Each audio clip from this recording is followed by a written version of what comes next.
या सिंबल्स को जो जब हम अरेंज करते हैं तो उन्हें ब्रैकेट के अंदर अरेंज करते हैं, बिग ब्रैकेट के अंदर, जिसको ब्रेसेस भी कहा जाता है। इसके अंदर नंबर्स को या सिंबल्स को हम लोग अरेंज करते हैं रेक्टेंगुलर वे में, यानी आयताकार तरीके से सजाते हैं और रो या कॉलम में सजाते हैं। तो ये रो या कॉलम क्या है मैं आपको भी बता देता हूँ। पहले कुछ नंबर्स को हम लोग इसमें सजा लेते हैं आयताकार फॉर्म में, A B C D E F, numbers या लेटर्स कुछ भी रख सकते हैं। तो ये हमारा एक मैट्रिक्स है और इसमें जो भी सीधी लाइन है जिसे आप देख रहे हो, जो सीधी रेखाएं हैं, उसे हम लोग रो कहते हैं। इसमें दो रो है, रो 1 शॉर्ट में R1 लिखेंगे और सेकेंड रो 2। तो मैंने क्या बोला, मैट्रिक्स क्या है, एक एलिमेंट है, सजावट है, व्यवस्थीकरण है। किनका व्यवस्थीकरण है, नंबर्स का या फिर सिंबल्स का।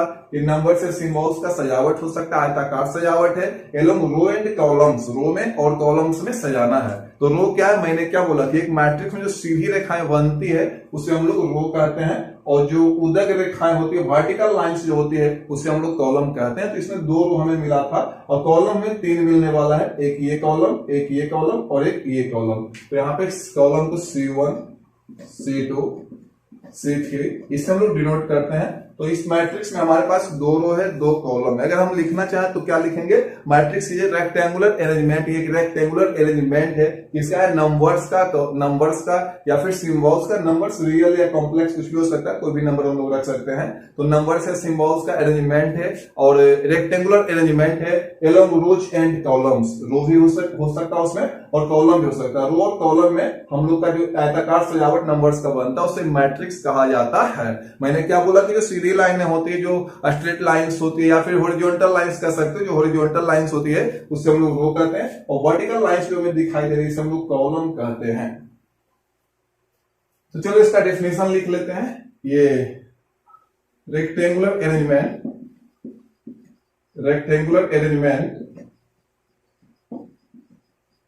अरेंजमेंट ऑफ नंबर्स में भी रियल और कॉम्प्लेक्स, रियल भी हो सकता है कॉम्प्लेक्स भी, और सिंबल्स भी ऐड कर सकते हैं एलोंग रोज एंड कॉलम्स।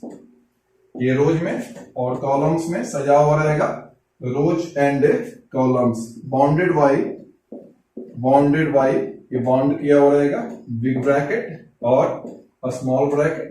कुछ राइटर इसका प्रयोग करते हैं डबल वर्टिकल लाइन वाटर, दोनों साइड यूज करते हैं। तो चलो मैट्रिक्स के बारे में हमने क्या जाना, रेक्टेंगुलर अरेंजमेंट है, आयताकार सजावट है, किसका, नंबर्स का या सिंबल्स का, एलोंग रोज एंड कॉलम्स, यानी इसमें नंबर्स या फिर सिंबल्स जिसे सजाएंगे उसे रो में सजाएंगे और कॉलम्स में सजाएंगे।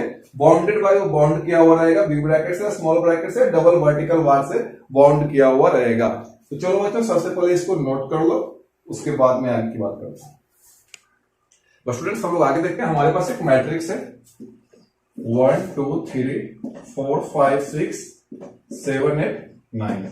अब मैट्रिक्स में क्या क्या टर्म्स आते हैं वो मैंने सबसे पहले आपको बताया कि rows and columns. First of all हम लोग रोज और कॉलम्स के बारे में जानेंगे, जो कि मैं आपको बता चुका हूं कि जो भी सीधी लाइन है वो रो कहलाती है और जो भी वर्टिकल लाइन से उधर लाइन है, उधर रेखाएं हैं, उसे हम लोग कॉलम कहते हैं। तो चलो इसमें 3 रो हमारे पास है, 1 रो 2 रो 3 रो और 3 कॉलम भी हमारे पास है। सबसे पहले आप इसको एकदम क्लियर रखो, बेसिक से है, काफी इजी, भूल जाने के बाद प्रॉब्लम हो सकती है। उसके बाद जब भी कोई मैट्रिक्स हम बनाते हैं तो मैट्रिक्स में सबसे पहले उसका नाम रखा जाता है। तो इसका नाम जब भी हम लोग रखते हैं generally capital letter of English alphabet, यानी इंग्लिश अल्फाबेट का कैपिटल लेटर यूज करते हैं, ABCD समथिंग कुछ भी यूज कर सकते हैं। तो इसका नाम हम लोग A रख लेते हैं। बगल में मैं लिख देता हूं कि इसको हम लोग कैसे डिनोट करते हैं, डिनोटेड बाय, इसको हम लोग डिनोट करते हैं denoted by capital letters of English alphabet. English alphabet के कैपिटल लेटर से डिनोट करते हैं, capital letters of English alphabet, English alphabet के कैपिटल लेटर्स, इंग्लिश अल्फाबेट। और इसके अंदर के जो एलिमेंट्स हैं, एंट्रीज हैं, इसके अंदर जो भी आप देख रहे हो, इसके अंदर जो भी मेंबर है, जो भी अवयव है, जो भी सदस्य है, इसको हम लोग एलिमेंट बोलते हैं। इसमें अगर कहा जाए नंबर ऑफ एलिमेंट्स या नंबर ऑफ एंट्रीज की बात की जाए, कितने एलिमेंट्स इसमें है, तो काफी जी आप काउंट करके लिख सकते हो। काउंट करने के बाद हमारे पास टोटल 9 एलिमेंट्स आ जाते हैं। तो number of elements is equal to, यहाँ पे 9 हो गया हमारा। मैट्रिक्स में एक और टर्म आता है, एक और टर्म आता है ऑर्डर, एक और टर्म आता है ऑर्डर ऑफ मैट्रिक्स। तो ऑर्डर ऑफ मैट्रिक्स क्या होता है, ये जो मैं आपको बता देता हूं, कुछ नहीं लिखने का एक तरीका है कैसे इसको हम लोग इस व्यवस्थीकरण को लिखते हैं, इस सजावट को कैसे लिखते हैं।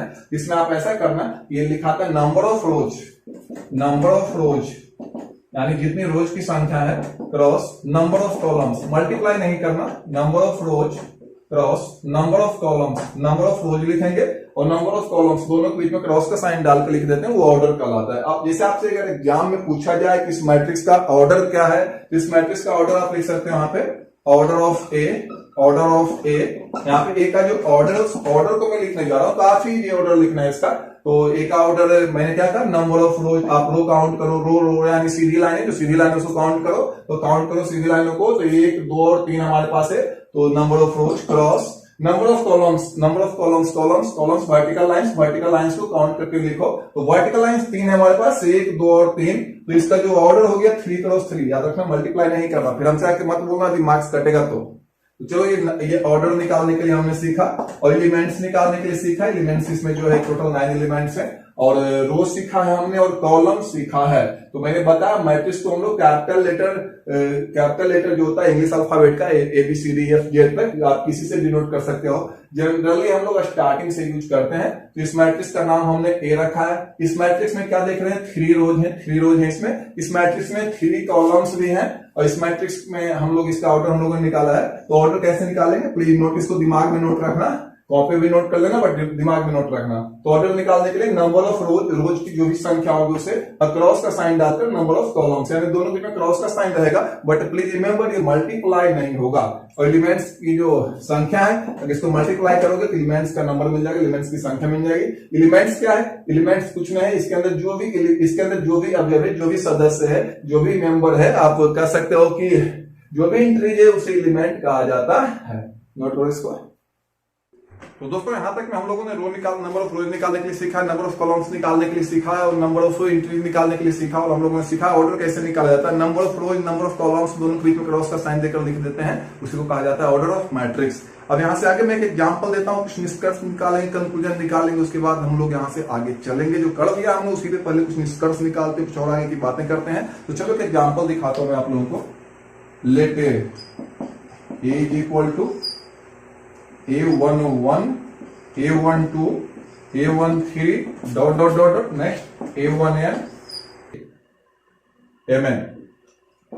तो ये मेरे पास एक मैट्रिक्स है, हम लोग इसमें सारी चीज निकालेंगे, इसका ऑर्डर भी निकालेंगे, नंबर ऑफ रोज भी निकालेंगे, नंबर ऑफ कॉलम्स भी निकालेंगे, सारी की सारी चीजें निकालेंगे इसमें हम लोग। तो चलो नंबर ऑफ रोज क्या है यहाँ पे, हम लोग काउंट करके लिखते हैं। नंबर ऑफ रोज, इसमें रोज की संख्या क्या होगी, मैंने आपको कहा था याद करो, फिर से वापस से याद करो कि हम लोग जो ये सीधी रेखाएं हम लोग जो काउंट करते हो रोज कहलाती है। तो ये 1 रो हो गया, 2 रो हो गया, तीसरा में 3 रो हो गया, चौथा में 4 रो और 4 रो, और ये एमवा में चलेगा, तो इसमें number of rows m is equal to m। Number of columns में निकाल के आपको दिखाता हूं। नंबर ऑफ कॉलम्स जो है, नंबर ऑफ कॉलम्स की कितनी संख्या होगी, कॉलम की संख्या काउंट करेंगे। कॉलम मैंने कहा तो वर्टिकल लाइंस होती है, सीधी रेखाएं होती है, बट ये उदग्र होती है, ऊपर की ओर होती है। तो ये 1 कॉलम, 2 कॉलम, पहला में 1 कॉलम, दूसरा में 2 कॉलम, तीसरा में 3 कॉलम, एनमा में कितने कॉलम हो जाएंगे, पहला में 1, दूसरा में 2, तीसरा में 3, एनमा में जाके हमारा n कॉलम दे देगा, चौथा में 4 कॉलम देगा, पांचवा में 5 कॉलम देगा, छठा में 6 कॉलम देगा, सातवां में 7 देगा, एनमा में ये n कॉलम दे देगा। तो number of columns is equal to n। मैंने आपको ऑर्डर निकालने के लिए कहा था, ऑर्डर ऑफ मैट्रिक्स का जो ऑर्डर हो जाता है, ऑर्डर ऑफ मैट्रिक्स मैंने कहा था कि नंबर ऑफ रोज और नंबर ऑफ कॉलम्स दोनों को, number of rose and number of columns दोनों के बीच में क्रॉस का साइन देकर लिख देना। तो नंबर ऑफ रोज m है, नंबर ऑफ कॉलम्स n है, दोनों के बीच में क्रॉस का साइन देकर लिख दिया, यही ऑर्डर ऑफ मैट्रिक्स है। तो नंबर ऑफ रोज भी निकाला, नंबर ऑफ कॉलम्स भी निकाला और हमने ऑर्डर भी निकाला। इसी मैट्रिक्स को, पूरा का पूरा मैट्रिक्स है, इसी का यूज मुख्य रूप से डिफिनेशन में किया जाता है। लगभग सारा का सारा राइटर डिफिनेशन के रूप में इसी एग्जांपल का यूज करता है, जिसको हमने अभी देखा है कॉम्पैक्ट फॉर्म, यानी कि शॉर्ट फॉर्म में सबको मिलाकर एक बार लिख दिया जाता है AIJ कहेगा, फिर पूरा मैट्रिक्स को एक बार बता देगा और बगल में उसका ऑर्डर लिख दिया जाता है। तो AIJ M क्रॉस n, यानी AIJ M क्रॉस n यदि कोई कह रहा है तो इसका अर्थ यह है कि पूरा मैट्रिक्स बता रहा है। AIJ हमारा एलिमेंट बताएगा, AIJ जो है हमारा एलिमेंट बताएगा, ये हमारा एलिमेंट बताएगा, और ये बताता है ऑर्डर। ये मैट्रिक्स का एलिमेंट है और ये मैट्रिक्स का ऑर्डर है। ये मैट्रिक्स को लिखने का कॉम्पैक्ट फॉर्म है, यानी कि शॉर्ट फॉर्म में, शॉर्ट में मैट्रिक्स को हम लोग इस प्रकार से लिख सकते हैं। जब भी AIJ लिखा हुआ रहेगा तो कोई ना कोई एलिमेंट बताएगा। यहाँ पे I जो है ये नंबर ऑफ रोज की संख्या बताएगा, और J जो है रिस्पेक्टिव कॉलम, जो कॉलम होगा ये कॉलम बताएगा। सपोज अच्छा मैं आगे इसको बताता हूं, पहले नोट कर लो। तो देखो आगे देखते हैं क्या होगा। आप लोग लेते हैं मैट्रिक्स हमारे पास है A is equal to 1 2 3 4 5 6 2 1 7। Suppose करो एक मैट्रिक्स है हमारे पास, या इसको थोड़ा सा और बढ़ा देता हूं 9 2 8। अगर इसका ऑर्डर निकालने के लिए कहा जाए तो इसमें रोज कितने हैं, तो ये 1 रो 2 रो 3, ये हमारे पास 3 रोज हैं, और कॉलम्स कितने हैं 1 2 3 एंड 4 कॉलम्स हमारे पास हैं। इसका जो ऑर्डर हो जाएगा 3/4 हो जाएगा, इसका ऑर्डर 3x4 हो जाएगा। अब अगर कोई हमसे इसमें सवाल कर दे 831 832 821, तो इसका अर्थ क्या है। मैंने अभी भी कहा था कि AIJ हमेशा जो है एलिमेंट बताता है। AIJ जो है ये मैट्रिक्स का एलिमेंट बताता है, ये सदस्य बताता है, ये मेंबर बताता है, और ये बताता है रिस्पेक्टिव रो, और ये बताता है रिस्पेक्टिव रो, और ये बताता है रिस्पेक्टिव कॉलम। यानी जो भी पहले लिखा हुआ हमेशा रो बताएगा, ये रो नंबर बता देता है, और ये कॉलम नंबर, जो दोनों को सेटिस्फाई करेगा उसी एलिमेंट के बारे में बात करेगा। ये पूछ रहा है कौन से एलिमेंट के बारे में। 831 जो फर्स्ट में है वो रो बताएगा। रिमेंबर प्लीज, मैंने कहा था ये बताता है रो। ये कह रहा ith रो, कौन सा रो कह रहा ith रो, यानी ith रो जो भी रिस्पेक्टिव रो रहेगा, पहला रो, 2 रहेगा तो दूसरा रो, 3 रहेगा तो तीसरा रो, 4 रहेगा तो चौथा रो। और ये जब भी बताएगा तो हमें कॉलम्स बताएगा। तो कौन सा कॉलम बताएगा हमारा jth कॉलम बताएगा। अगर यहाँ पे 2 रहेगा तो दूसरा कॉलम, 3 रहेगा तो तीसरा कॉलम, 4 रहेगा तो चौथा कॉलम। तो चलो ये हमारा रो बताएगा, ये हमारा कॉलम बताएगा। माइंड में है ये चीज। अब यहां से आगे चलता हूं मैं आपको लेके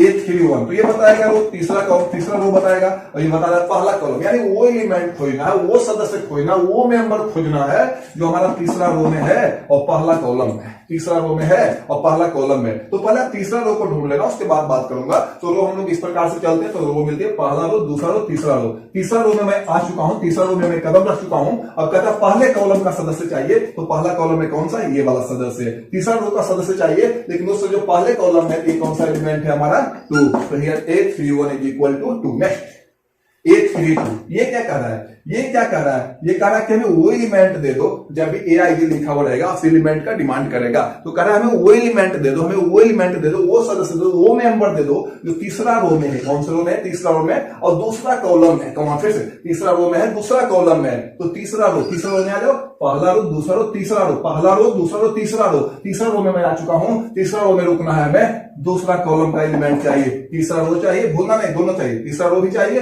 दूसरा कॉलम। तीसरा रो में दूसरा कॉलम, ये हमारा 1 हो जाएगा, ये हमारा 1। आ जाओ 821, ये क्या कर रहा है, ये क्या ढूंढ रहा है, ये कह रहा है सेकेंड रो जो पहले लिखा हुआ, जो रिमेंबर प्लीज पहले लिखा रो, तो कह रहा है सेकेंड रो, दूसरा रो, फर्स्ट कॉलम, वो एलिमेंट जो वो एलिमेंट दो हमें जो सेकेंड रो में है। फर्स्ट रो, सेकेंड रो में है। सेकेंड रो में तो 4 है, किसको उठा ले, तो उसे उठाना जो पहले कॉलम में है। तो पहला कॉलम में हमारा सेकेंड रो में 4 है, तो 821 इज इक्वल टू 4। आप ट्राई करना, ऐसे मैं एक लिंक दे दूंगा आपको प्रैक्टिस के लिए, वहां पे क्वेश्चंस रहेंगे, आपको प्रैक्टिस के लिए लिंक नीचे मैं दे दूंगा, इसी में इस वीडियो में दे दूंगा, लास्ट में लिंक में आपको, ये डिस्क्रिप्शन में दे दिया लिंक मैंने, लास्ट में उसके बारे में बात करूंगा मैं आपसे। अगर आपसे कहा जाए 833, इसका मतलब वो मेंबर दे दो जो तीसरा रो में है, तीसरा कॉलम में है। तीसरा रो में चाहिए, तीसरा रो, पहले जो रो, तीसरा रो में तो 4 मेंबर है। कौन उठाना है, तो तीसरे कॉलम में है। तीसरे कॉलम में देखो ये पढ़ रहा है 7 को हमने यूज किया है। आप बना सकते हो 834, इसे भी बना सकते हो। इसको ट्राई करना, बताना हमें क्या आता है, नोट कर लो इसको। तो बच्चों ये बेसिक हम लोग का कंप्लीट हो चुका है। अब यहां से हम लोग देखेंगे टाइप ऑफ मैट्रिक्स है, मैट्रिक्स कितने टाइप के होते हैं उनको जानेंगे। तो सबसे पहला मैट्रिक्स मैं आपको तो इजीली बता देता हूं। सबसे पहला मैट्रिक्स जिसे हम नल मैट्रिक्स कहते हैं। नल मैट्रिक्स का एक और भी नाम है, नल मैट्रिक्स का दूसरा नाम है जीरो मैट्रिक्स। इसका एक और भी नाम है, इसको हम लोग वाइड मैट्रिक्स भी कहते हैं। 3 नाम से इसे जाना जाता है, वाइड मैट्रिक्स। नाम से स्पष्ट है, नल यानी जीरो मैट्रिक्स, टोटल जीरो जिसमें रहेगा, इसमें टोटल एलिमेंट जीरो रहेगा, उसको जीरो मैट्रिक्स कहेंगे। इसको याद करने की आवश्यकता नहीं, मैं एक बार बोल दूंगा याद हो जाएगा। ये मैंने क्या कहा कि जीरो जिसमें टोटल एलिमेंट, हर एक एलिमेंट जीरो हो, एवरी एलिमेंट जीरो हो, जिसका एवरी एलिमेंट जीरो हो, एवरी एलिमेंट जीरो रहेगा, उसे हम लोग बोलेंगे zero matrix. Every element zero, जो भी एलिमेंट है, जो भी मेंबर है, जो भी सदस्य है, उसमें सभी सदस्य जीरो होना चाहिए। जैसे देखो ये हमारा जीरो मैट्रिक्स का एग्जांपल है, 0 0 0 0 0 0, ये सब जीरो मैट्रिक्स का एग्जांपल है। ये जो भी आप देख रहे हो तीनों के तीनों मैट्रिक्स यहाँ पे जीरो मैट्रिक्स है। नाम दे सकते हो ए बी सी समथिंग, कुछ भी नेमिंग किया जा सकता है। तो दूसरा हो गया हमारा रो मैट्रिक्स। तुम बोलोगे सर रो मैट्रिक्स क्या है? हैविंग ओनली वन रो, जिसमें केवल वन रो रहेगा उसे रो मैट्रिक्स कहेंगे। हैविंग ओनली वन रो, जिसमें केवल एक रो रहेगा उसे हम लोग रो मैट्रिक्स कहेंगे। जिसमें सिर्फ एक ही रो रहेगा वो रो मैट्रिक्स कहा जाएगा। तुम बोलोगे एग्जांपल दे दो सर। एग्जांपल बहुत सारे, देखो इसमें एक ही रो है, मैं आपको और एग्जांपल देता हूँ, A B C D E, देखो एक ही रो हमारा है। तो जिस मैट्रिक्स में भी केवल एक रो होगा उसे रो मैट्रिक्स कहा जाएगा। रिमेंबर, प्लीज भूलना नहीं इसको। और तीसरा मैं बताता हूं आपको, तीसरा कॉलम मैट्रिक्स। ये जस्ट इसमें जैसे एक रो था वैसे इसमें एक कॉलम हो जाएगा, कॉलम मैट्रिक्स। कॉलम मैट्रिक्स क्या है? जिसमें एक कॉलम रहेगा, कॉलम मैट्रिक्स कहलाएगा।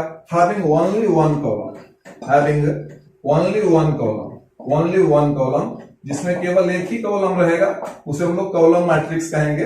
फॉर द एग्जांपल आप देख लो 1 2 और अगला मैट्रिक्स 1 2 3। तो ये मैट्रिक्स जिसमें एक ही कॉलम है उसे कॉलम मैट्रिक्स। फिर से रिमेंबर करो, जिसमें टोटल जीरो, जीरो मैट्रिक्स, जिसमें केवल एक रो मैट्रिक्स, जिसमें केवल एक कॉलम, कॉलम मैट्रिक्स, जिसमें टोटल जीरो, जीरो मैट्रिक्स, जिसमें केवल एक रो मैट्रिक्स, जिसमें केवल एक कॉलम, कॉलम मैट्रिक्स।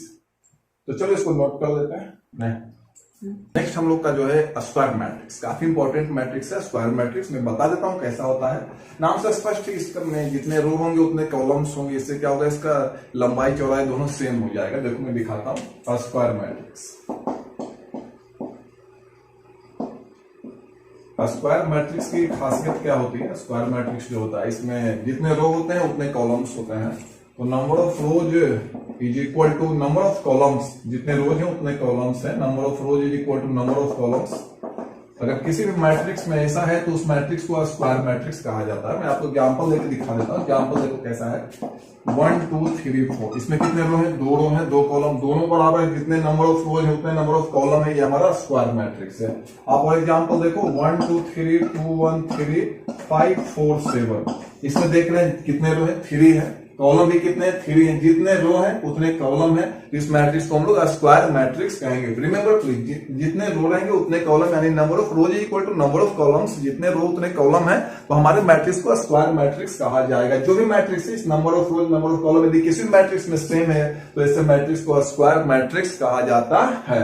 अब देखो मैं एक बात बताता हूं, आप फर्स्ट रो के फर्स्ट एलिमेंट से शुरू करो। फर्स्ट रो के फर्स्ट एलिमेंट से, फर्स्ट रो के फर्स्ट एलिमेंट से लास्ट रो के लास्ट एलिमेंट को मिलाने वाला जो डायगोनल है, इस डायगोनल को फर्स्ट रो के फर्स्ट एलिमेंट से लास्ट रो के लास्ट एलिमेंट को मिलाने वाला जो डायगोनल है, इसे हम लोग प्रिंसिपल डायगोनल कहते हैं। ये हमारा प्रिंसिपल डायगोनल। रिमेंबर प्लीज, अगले में काम देगा। अगला भी जो पार्ट है वह स्क्वायर मैट्रिक्स का ही पार्ट है, उसे डायगोनल मैट्रिक्स कहेंगे। तो मैं बता देता हूं, लेकिन इससे पहले वापस आओ स्क्वायर मैट्रिक्स पे। अगर कोई आपसे सवाल कर दे कि स्क्वायर मैट्रिक्स क्या है, तो सीधे तरीके से आप रिप्लाई कर सकते हो कि वैसा मैट्रिक्स जिसमें number of rose number of columns दोनों सेम होते हैं, उन्हें स्क्वायर मैट्रिक्स कहा जाता है। अब देखो मैं आपको आगे ले चलता हूं डायगोनल मैट्रिक्स में। रिमेंबर प्लीज, प्रिंसिपल डायगोनल कहते हैं इसे। फर्स्ट रो के फर्स्ट एलिमेंट से लास्ट रो के लास्ट एलिमेंट को मिलाने वाला जो डायगोनल है वो प्रिंसिपल डायगोनल कहलाता है। तो चलो आगे मैं आपको डायगोनल मैट्रिक्स के बारे में बताता हूं। डायगोनल मैट्रिक्स जो है स्क्वायर मैट्रिक्स का ही टाइप है। कहता है स्क्वायर मैट्रिक्स एक ऐसा स्क्वायर मैट्रिक्स सिंपल है, एक ऐसा स्क्वायर मैट्रिक्स, एक square matrix whose all non diagonal elements, ऐसे एलिमेंट्स जो नॉन डायगोनल है, non diagonal elements are zero. कहता है स्क्वायर मैट्रिक्स एक स्क्वायर मैट्रिक्स ही है। डायगोनल मैट्रिक्स भी स्क्वायर मैट्रिक्स का स्पेशल केस है। कहता है square matrix all non diagonal elements, जो भी नॉन डायगोनल एलिमेंट्स है वो जीरो हो जाए तो उस मैट्रिक्स को हम लोग डायगोनल मैट्रिक्स कहते हैं। एग्जांपल के तौर पे आप देख सकते हो A इज इक्वल टू 1 2 1 0 0 3। तो ये हमारा जो डायगोनल है, डायगोनल को छोड़कर बाकी जो भी एलिमेंट्स हैं जीरो है, तो इसे डायगोनल मैट्रिक्स कहा जाएगा। B is equal to 1 0 0 0 2 0 0 0 3। आप देख रहे हैं कि जो डायगोनल एलिमेंट्स है, डायगोनल को छोड़कर बाकी जो भी एलिमेंट्स हैं, चाहे ये हो, ये हो, ये हो, ये हो, ये हो, ये हो, ये सारे के सारे एलिमेंट्स जीरो हैं, तो इसे डायगोनल मैट्रिक्स कहा जाएगा। एक मिनट फिर से रिमेंबर कर लो सभी मैट्रिक्स को, zero matrix, all elements zero, जिसमें सभी एलिमेंट्स जीरो हो, जीरो मैट्रिक्स। जिसमें केवल एक रो हो, रो मैट्रिक्स, जिसमें केवल एक कॉलम हो, कॉलम मैट्रिक्स, जिसमें number of rose number of columns same हो, उसे हम लोग कहते हैं number of rose number of column same हो, स्क्वायर मैट्रिक्स। और अगर डायगोनल एलिमेंट्स छोड़कर बाकी सभी एलिमेंट्स जीरो हो तो उसे डायगोनल मैट्रिक्स कहा जाता है। नोट करो। नेक्स्ट हम लोग का जो है स्केलर मैट्रिक्स है। स्केलर मैट्रिक्स जो है ये भी आपका स्क्वायर मैट्रिक्स है, ये भी स्क्वायर मैट्रिक्स ही है। इसमें एक ही खास बात होती है, थोड़ा सा आगे बढ़ जाते हैं डायगोनल मैट्रिक्स है। डायगोनल मैट्रिक्स में हम लोगों ने देखा था कि जो भी डायगोनल एलिमेंट है उसको छोड़कर बाकी सभी जीरो है। इसमें एक और केस हम लोग ऐड कर देते हैं कि डायगोनल एलिमेंट्स सेम है। एक डायगोनल मैट्रिक्स ही है या फिर स्क्वायर मैट्रिक्स कह सकते हो, जिसमें डायगोनल एलिमेंट्स सेम होता है, बाकी सभी एलिमेंट्स जीरो होते हैं। तो इसको कैसे लिखेंगे? Diagonal elements same, diagonal elements are equal या फिर identical and equal, and non diagonal elements, जो नॉन डायगोनल एलिमेंट्स हैं, non diagonal elements zero, diagonal elements equal, non diagonal elements zero. तो ऐसे मैट्रिक्स को हम लोग स्केलर मैट्रिक्स कहते हैं। ये भी स्क्वायर मैट्रिक्स ही है, मैं बता दूं, ये एक टाइप का स्क्वायर मैट्रिक्स ही है। जो भी मैं पढ़ा रहा हूं स्क्वायर मैट्रिक्स के बाद जो भी मैं बताऊंगा वो सबका सब स्क्वायर मैट्रिक्स ही रहेगा। जैसे डायगोनल मैट्रिक्स भी स्क्वायर मैट्रिक्स था, स्केलर मैट्रिक्स भी स्क्वायर मैट्रिक्स था। इसमें खास बात क्या है? डायगोनल एलिमेंट्स इक्वल होंगे। जब भी मैं डायगोनल कहूंगा प्रिंसिपल डायगोनल हो जाएगा, एंड नॉन डायगोनल एलिमेंट्स, वैसे एलिमेंट्स जो डायगोनल में नहीं है वो जीरो हो जाएंगे। जैसे एग्जांपल के तौर पर 2002। देखो खास क्या है इसमें, खास क्या है, खास क्या है? खास ये है कि जो डायगोनल एलिमेंट्स हैं वो दोनों सेम ही है और नॉन डायगोनल एलिमेंट्स जीरो है। मैं आपको एक और एग्जांपल देता हूं, 300003003। देखो जो डायगोनल एलिमेंट्स हैं, डायगोनल एलिमेंट्स इक्वल है, डायगोनल एलिमेंट्स सेम है। जो नॉन डायगोनल एलिमेंट्स है, non diagonal elements zero, diagonal elements same होगा, नॉन डायगोनल एलिमेंट्स जो होगा वो जीरो होगा। तो ऐसे मैट्रिक्स को हम लोग स्केलर मैट्रिक्स कहेंगे। तो ये हम लोग का स्केलर मैट्रिक्स है। और एक और मैट्रिक्स हम लोग देखते हैं, यूनिट मैट्रिक्स या आइडेंटिटी मैट्रिक्स। ध्यान देना, कह रहा है कि यूनिट मैट्रिक्स या आइडेंटिटी मैट्रिक्स। तुम बोलोगे सर ये क्या है? यूनिट इकाई, ये स्केलर मैट्रिक्स का एक टाइप है। ये जो आप 2 2 3 3 देख रहे हो ना, ये सब 1 दिखाई देगा, टोटल का टोटल 1 दिखाई देगा, तो उसको यूनिट मैट्रिक्स कहेंगे या फिर आइडेंटिटी मैट्रिक्स। डेफिनेशन में बनाता हूं, डेफिनेशन कैसे बनेगा देख लेना। डायगोनल एलिमेंट्स को हम लोग 1 1 कर देंगे, diagonal elements 1, non diagonal zero ही रह जाएगा। जिसका डायगोनल एलिमेंट्स जो हो जाएगा, diagonal elements is equal to 1, non diagonal elements जो डायगोनल में नहीं है, तो जो नॉन डायगोनल एलिमेंट्स हो जाएगा वो हो जाएगा आपका जीरो। यह स्केलर मैट्रिक्स एक टाइप का है, यानी ये भी हमारा स्क्वायर मैट्रिक्स है। तो अभी भी मैं दिखा रहा था कि जो स्क्वायर मैट्रिक्स होता है उसमें number of rose number of columns बराबर हो जाए तो वो स्क्वायर मैट्रिक्स है। उसके बाद मैंने कहा डायगोनल मैट्रिक्स, तो डायगोनल एलिमेंट छोड़कर बाकी सबका सब जीरो, तो डायगोनल मैट्रिक्स है। और डायगोनल एलिमेंट्स भी अगर आपस में इक्वल हो जाए तो उसे कहेंगे स्केलर मैट्रिक्स। और अगर डायगोनल एलिमेंट्स 1 रहे तो उसे कहेंगे हम लोग यूनिट मैट्रिक्स कहेंगे या फिर आइडेंटिटी मैट्रिक्स कहेंगे। तो चलो इसका एग्जाम्पल देख लेते हैं हम लोग। 1001, देखो ये हमारा यूनिट मैट्रिक्स है या आइडेंटिटी मैट्रिक्स है। ये सेकेंड ऑर्डर का है, इसको हम लोग I2 कहते हैं। 100000001। ये देखो थर्ड ऑर्डर का है, इसे हम लोग I3 कहेंगे। फोर्थ ऑर्डर का रहेगा I4 कहेंगे। I for identity matrix, 3 means third order का ये मैट्रिक्स है। तो चलो यूनिट मैट्रिक्स में क्या खास रहेगा, तो इसमें जो भी एलिमेंट होगा डायगोनल में वो 1 होगा, जो नॉन डायगोनल एलिमेंट होगा वो 0 होगा। जो डायगोनल में एलिमेंट होगा वो 1 होगा, जो नॉन डायगोनल एलिमेंट होगा 0 होगा। तो बच्चों इसका जो प्रैक्टिस का लिंक है, मैंने प्रैक्टिस के लिए कुछ क्वेश्चंस दिए हैं, प्रैक्टिस का लिंक मैंने डिस्क्रिप्शन में डाल दिया है। जरूर से जरूर प्रैक्टिस करना, practice makes a man perfect. और दूसरी बात, मैंने डिफिनीशन का डिटेल ली, डिफिनीशन में यहाँ पे मैंने आपको समझाने के लिए लिखा है, वहां पे जो लैंग्वेज में होना चाहिए, ग्रामेटिकली गुड होना चाहिए, हिंदी में भी, हिंदी में या इंग्लिश में आपको जो भी लिखना होगा आप उसको अपने में ट्रांसलेट करके लिख लेना। मैंने डिफिनीशन का भी लिंक डिस्क्रिप्शन में दे दिया है, आप उसे भी देख लेना, डिफिनीशन का लिंक भी देखना है। और दूसरी बात मैंने क्या कहा आपसे कि प्रैक्टिस भी कर देना, दोनों का लिंक मैंने अलग अलग दे दिया है। तो आज का वीडियो हम लोग यहीं समाप्त करते हैं, कल मैं फिर एक वीडियो